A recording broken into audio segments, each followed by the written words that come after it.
चौगर देने रोब घड़ा सुनो नामी बब्बर शेर है ये। चौगर देने रोब घड़ा सुनो नामी बब्बर शेर है ये। Music Tony. आपको बता दें कि 6 साल से बर्खास्त चल रहे थे प्रणब चैंपियन और हाल ही में माफीनामे के साथ उन्होंने बीजेपी वापस ज्वाइन कर ली।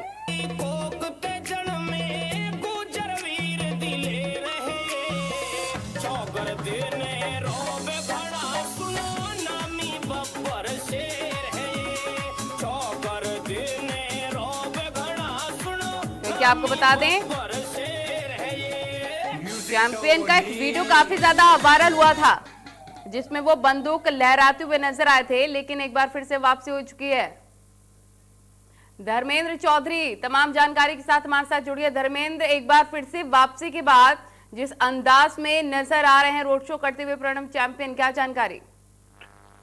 देखिए, अभी 3 दिन पहले बीजेपी में कुंवर प्रणब की वापसी हुई है। कुंवर प्रणब हरिद्वार के खानपुर विधानसभा सीट से बीजेपी के विधायक हैं और उनका अपना अलग रुतबा है और वो कहते हैं कि वो राज परिवार से आते हैं और वो राजा हैं, कुंवर हैं, तो उसी अंदाज में वो उनकी जीवन शैली वही है।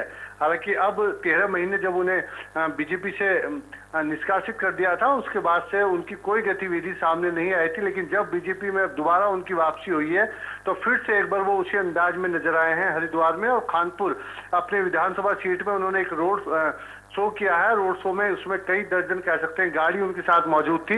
हालांकि काफी सोशल डिस्टेंस का भी उसमें पालन रखा गया है, लेकिन इसी जीवन शैली और कार्यशैली के लिए वो जाने जाते हैं। उसमें उन्होंने खुशी का इजहार किया है और बीजेपी में वापसी होने के बाद अपने पूरे क्षेत्र में रोड शो निकाला है।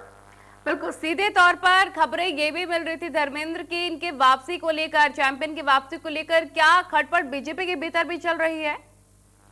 देखिए, जब इनकी वापसी हुई थी उस दिन इस तरह की चर्चाएं थी कि बीजेपी के कुछ आला नेता जो शीर्ष नेता हैं वो इनकी वापसी को लेकर नाराज है, इनकी जो कार्यशैली है उसे लेकर नाराज हैं और उन्होंने इसका ऐतराज जताया था। लेकिन बीजेपी ने मुख्यालय पे देहरादून में बड़े धूमधाम के साथ इनकी वापसी हुई, कहा कि इन्होंने माफी मांग ली है और इन्होंने भी सबके सामने वहां पर जो प्रदेश अध्यक्ष है बंशीधर भगत उनके पैर भी छुए थे और माफी की बात कही थी। लेकिन उसके बाद से जो आम पार्टी है, आप पार्टी ने लगातार पूरे प्रदेश में धरने प्रदर्शन इनकी वापसी के विरोध में किए हैं। पहाड़ी महासभा ने इनकी वापसी को लेकर विरोध प्रदर्शन किया है और जन भावनाओं में लोग इनकी बीजेपी में वापसी को लेकर जो प्रदर्शन का दौर है अभी प्रदेश में चल रहा है। इसी बीच में इन्होंने रोड शो निकालकर अपने विधानसभा क्षेत्र में बीजेपी की वापसी की खुशी एक जाहिर की है अपनी तरफ से। बिल्कुल, झबरेरा से बीजेपी विधायक देशराज कर्णवाल को भी माफ कर दिया गया है, तो क्या एजेंडा लग रहा है बीजेपी का? देखिए, एजेंडा इस समय क्लियर है, चाहे कांग्रेस हो, बीजेपी हो, आप पार्टी हो, सबने ही 2022 में जो हरिद्वार विधानसभा चुनाव होने हैं प्रदेश में उसकी तैयारियों में सब लोग नजर आते आ रहे हैं। एक इस तरह का माहौल प्रदेश में बनता दिखाई दे रहा है कि जितनी भी गतिविधियां हो रही हैं वो चुनाव से संबंधित हो रही हैं, चाहे जितने भी देशराज कर्णवाल विधायक की बात करी जाए या साथ में कुंवर प्रणब की बात की जाए या अन्य एक विधायक जो शोषण के आरोप लगे हैं बीजेपी के, उसके खिलाफ भी अभी बीजेपी ने महेश नेगी जिनका नाम है। ठीक है, आप बने रहिए, आपके पास लौटेंगे। एक बार फिर से ये वीडियो अपने दर्शकों को दिखा देते हैं कि दबंगई के साथ रोड शो करते हुए नजर आया चैंपियन। अपने इसी अंदाज के लिए वो जाने जाते हैं।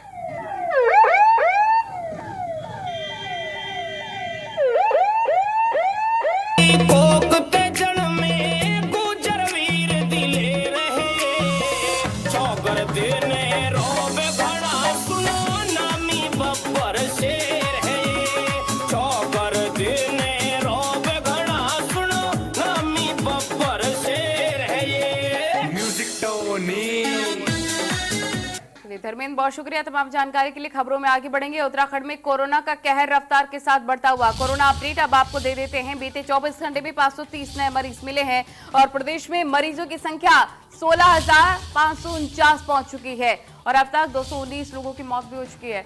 11,524 लोगों ने कोरोना को मात दे दी है, रिकवर हो चुके हैं। राहत वाली बात।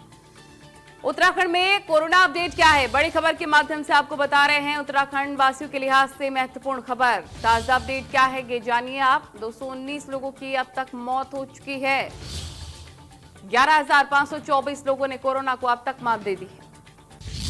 इस वक्त की बड़ी खबर, ताजा अपडेट आपको बता रहे हैं। कोरोना महामारी के मद्देनजर क्योंकि रफ्तार के साथ कोरोना के आंकड़े उत्तराखंड में भी बढ़ रहे हैं, जो कि एक चिंता का विषय है। 24 घंटे में 530 नए मरीज मिलना सीधे तौर पर यह दर्शाता है कि हालात बेकाबू होते हुए नजर आ रहे हैं। अब तक 219 लोगों की मौत भी हो चुकी है। तो ताजा अपडेट आपको बता रहे हैं। उत्तराखंड में क्या हालात है कोरोना महामारी के मद्देनजर। तो उत्तराखंड में कोरोना अपडेट क्या है, बड़ी खबर के माध्यम से हम आपको बता रहे हैं। तो बुधवार की अगर बात कर ली जाए, 6 कोरोना संक्रमितों की मौत, 535 नए मरीज मिले हैं। रतन नेगी हमारे रिपोर्टर तमाम जानकारी के साथ फोन लाइन पर। रतन नेगी, जहां संक्रमितों की संख्या में तो इजाफा हो ही रहा है, लेकिन अब मौतों का आंकड़ा भी बढ़ रहा है। कोरोना संक्रमण के जो आंकड़े कल निकल कर आए, 530 मरीज उत्तराखंड में। देहरादून की बात की जाए तो यहाँ पर ज्यादा निकल कर आए, 170 मामले जो है वो देहरादून में निकल कर आए। टोटल मामलों की बात की जाए तो 530 कल पूरे उत्तराखंड में निकल कर आए। इसके साथ ही हरिद्वार की बात की जाए तो हरिद्वार में यहाँ पर 80 मामले निकल कर आए, 64 मामले उधमसिंह नगर में निकल कर आए, उत्तरकाशी में 15, पिथौरागढ़ में 7, पौड़ी में 25। इसके साथ ही नैनीताल में कल 81 मामले निकल कर आए हैं और टिहरी में 36, बागेश्वर में 13, चंपावत में 20, रुद्रप्रयाग में 2, चमोली में 17 मामले निकल कर आए। इससे जो उत्तराखंड में मरीजों की जो संख्या का जो आंकड़ा है वो 16,549 हो गया है। आज की अगर बात की जाए तो कल तक की जो रिपोर्ट निकली और 8 बजे की बात की जाए तो 323 मरीज ठीक होकर अपने घर भी गए हैं। वहीं अब तक 11,524 मरीज ठीक भी हो चुके हैं, जबकि 219 लोगों की पूरी मौत हो चुकी है अब तक।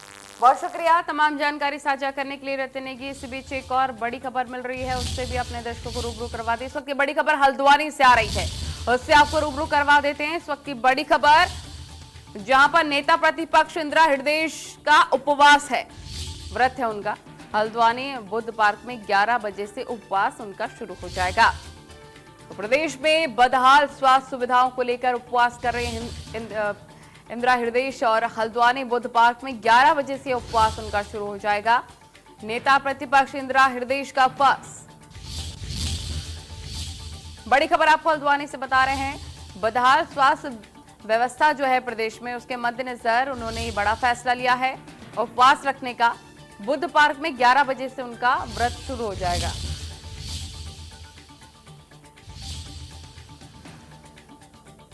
ताराचंद जोशी तमाम जानकारी के साथ फोन लाइन पर। ताराचंद, एक बड़ा फैसला यहाँ पर लिया गया इंदिरा हृदय द्वारा, 11 बजे से उपवास शुरू हो रहा है।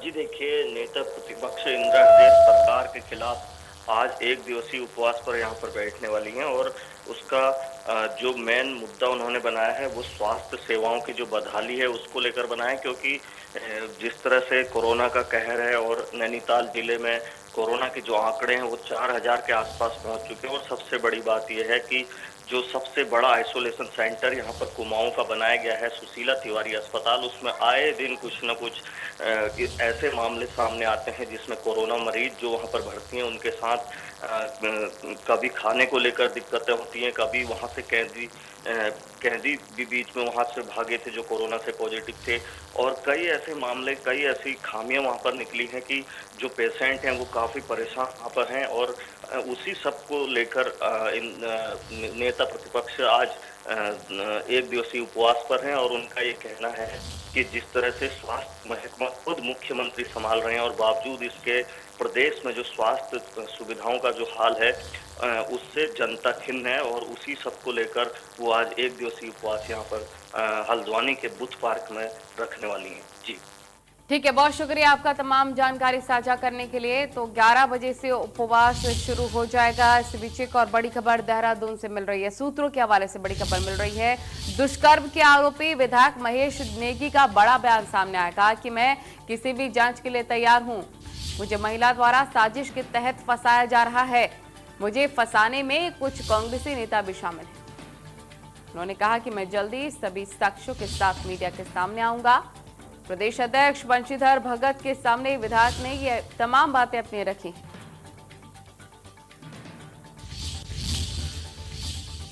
तो इस वक्त की बड़ी खबर आपको बता रहे हैं, सूत्र के हवाले से बड़ी खबर देहरादून से आपको बता रहे हैं, जहां पर दुष्कर्म के आरोपी विधायक महेश नेगी का बड़ा बयान। उन्होंने कहा कि मुझे साजिश के तहत फंसाया गया एक महिला के द्वारा और मैं जल्द ही साक्ष्य लेकर मीडिया के सामने आऊंगा।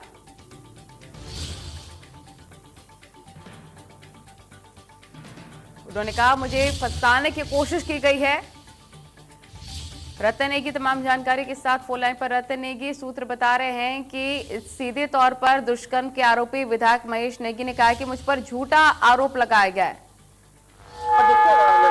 मामला जो है भारतीय जनता पार्टी की कोर कमेटी के बीच भी उठाया गया था। भारतीय जनता पार्टी लगातार इस मामले में पूरा फीडबैक भी ले रही है। भारतीय जनता पार्टी के जो प्रदेश अध्यक्ष है बंशीधर भगत, उन्होंने दोहराट के विधायक महेश नेगी से बात भी की थी और उन्हें प्रदेश अध्यक्ष बंशीधर भगत को विश्वास दिलाया था कि मेरे पास कुछ सबूत है और मैं चीज का बड़ा खुलासा करूंगा। कांग्रेस के लोग भी हैं जो मेरे साथ षड्यंत्र कर रहे हैं और महिला सड़न के तहत मुझे फंसा रही है। वहीं पुलिस की बात की जाए तो वो भी लगातार इस मामले में जांच कर रही है और अगर तथ्य पुलिस के सामने आते हैं निकलकर तो महेश नेगी द्वारा के विधायक जिनकी गिरफ्तारी भी हो सकती है यदि तथ्य पुलिस के पास निकले आते हैं। वहीं जहां तक महिला की बात है तो निश्चित तौर से महिला ने भी साफ तौर पर इस बात को यहाँ पर कहा है कि जो उनकी बच्ची है उसका डीएनए टेस्ट यहाँ पर कराया जाए, यानी कि महेश नेगी से उसका डीएनए टेस्ट कराया जाए, उसको मैच किया जाए, तब वो अपनी आगे की बात यहाँ पर क्या रखेंगी। तो मामला दोनों तरफ से पेचीदा हो रखा है, लेकिन इस पेचीदा मामले में अगर बात की जाए तो कांग्रेस लगातार जो है वो हमला यहाँ पर बोलती आ रही है। आप पार्टी का उत्तराखंड में दस्तक हो चुकी है, 70 सीटों में चुनाव लड़ने का ऐलान अरविंद केजरीवाल कर चुके हैं, लिहाजा आम आदमी पार्टी प्रणव सिंह चैंपियन को माफ कर दिया गया है। इसके साथ देशराज कर्णवाल को भी अनुशासनहीनता के मामले में माफ कर दिया गया। अब महेश नेगी को लेकर क्या रुख हो सकता है बीजेपी का? देखिए, महेश नेगी का जो मामला पूरी तरह से गरमा रहा है। आपको एक मुद्दा मिल गया, केजरीवाल ने कहा कि उत्तराखंड में 70 सीटों में चुनाव लड़ेंगे, वो इसको लेकर के झंडे और डंडे लेकर के भाजपा कार्यालय में अभी बिहार पहुंचने से पहले उन्होंने पुतला भी यहाँ पर दहन किया। उत्तराखंड का जो क्षेत्रीय दल है वो लगातार विरोध करता नजर आ रहा है। समाजवादी पार्टी अपना प्रदेश अध्यक्ष सचान को बना चुकी है, वो यहाँ विरोध करते हुए नजर आ रहे हैं। तो कहने का मतलब है पार्टी यहाँ पर विचार ये कर रही है कि क्या कुछ आके क्या कुछ सबूत पुलिस के पास आते हैं। यदि पुलिस के पास सबूत आते हैं और महेश नेगी कहीं से अगर लगता है तो द्वाराट के विधायक की कुछ कमी है तो निश्चित तौर से भाजपा को उनके खिलाफ कार्रवाई पार्टी स्तर पर करनी ही पड़ेगी। नहीं तो भाजपा की जो चाल चेहरे की बात है वो यहाँ पर जनता के सामने निकलकर आ जाएगी। ठीक है, बहुत शुक्रिया तमाम जानकारी साझा करने के लिए। सूत्रों के हवाले से बड़ी खबर आपको बता रहे थे, लेकिन हालांकि महिला अब डीएनए टेस्ट की मांग कर रही है। बीजेपी का कहना है कि अगर वो दोषी पाए जाते हैं सख्त कार्रवाई होगी। आगे बढ़ेंगे, खबर रुड़की से मिल रही है। आम आदमी पार्टी का विरोध, कुमार प्रणव सिंह चैंपियन को लेकर सड़कों पर आम आदमी पार्टी उतरी है और बीजेपी में वापसी को लेकर ये विरोध किया गया है। बीजेपी ने चैंपियन को 6 साल के लिए बर्खास्त किया था, निष्कासित किया था और चैंपियन पर शराब के नशे में अपशब्द कहने के भी आरोप हैं। आम आदमी पार्टी कार्यकर्ताओं ने उड़ाई सोशल डिस्टेंसिंग की धज्जियां, फेस मास्क का भी इस्तेमाल नहीं किया गया।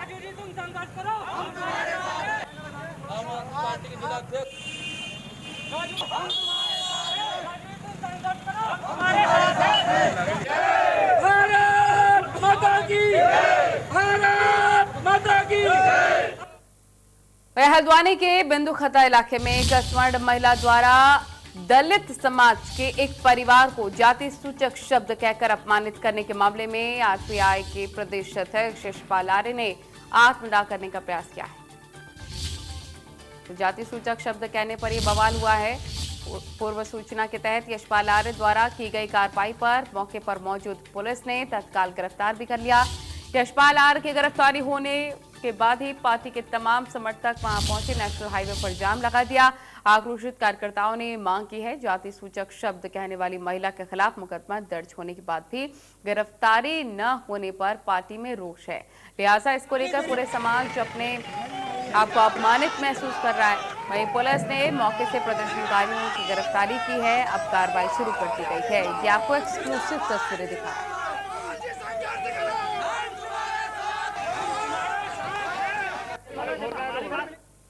तो वहीं इसको लेकर प्रदर्शनकारी कार्यकर्ता और साथ ही एसपी सिटी का क्या कुछ कहना आपको सुनाते हैं।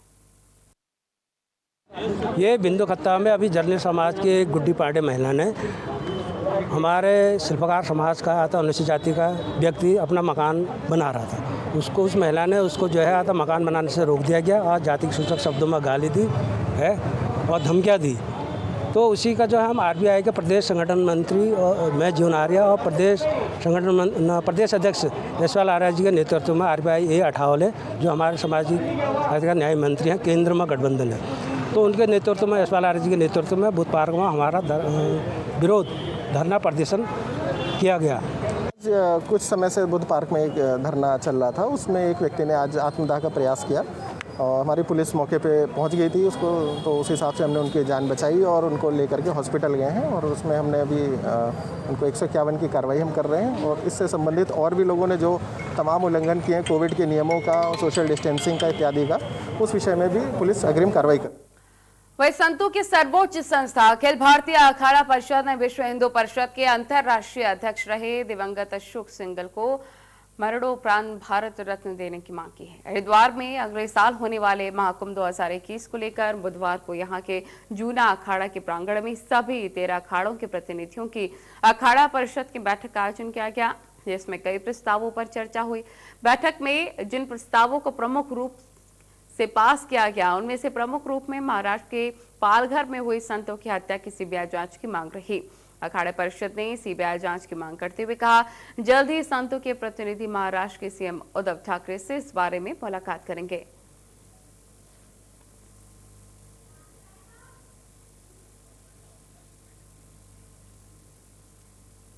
इसी के साथ फिलहाल इस बुलेटिन में इतना ही। नमस्कार।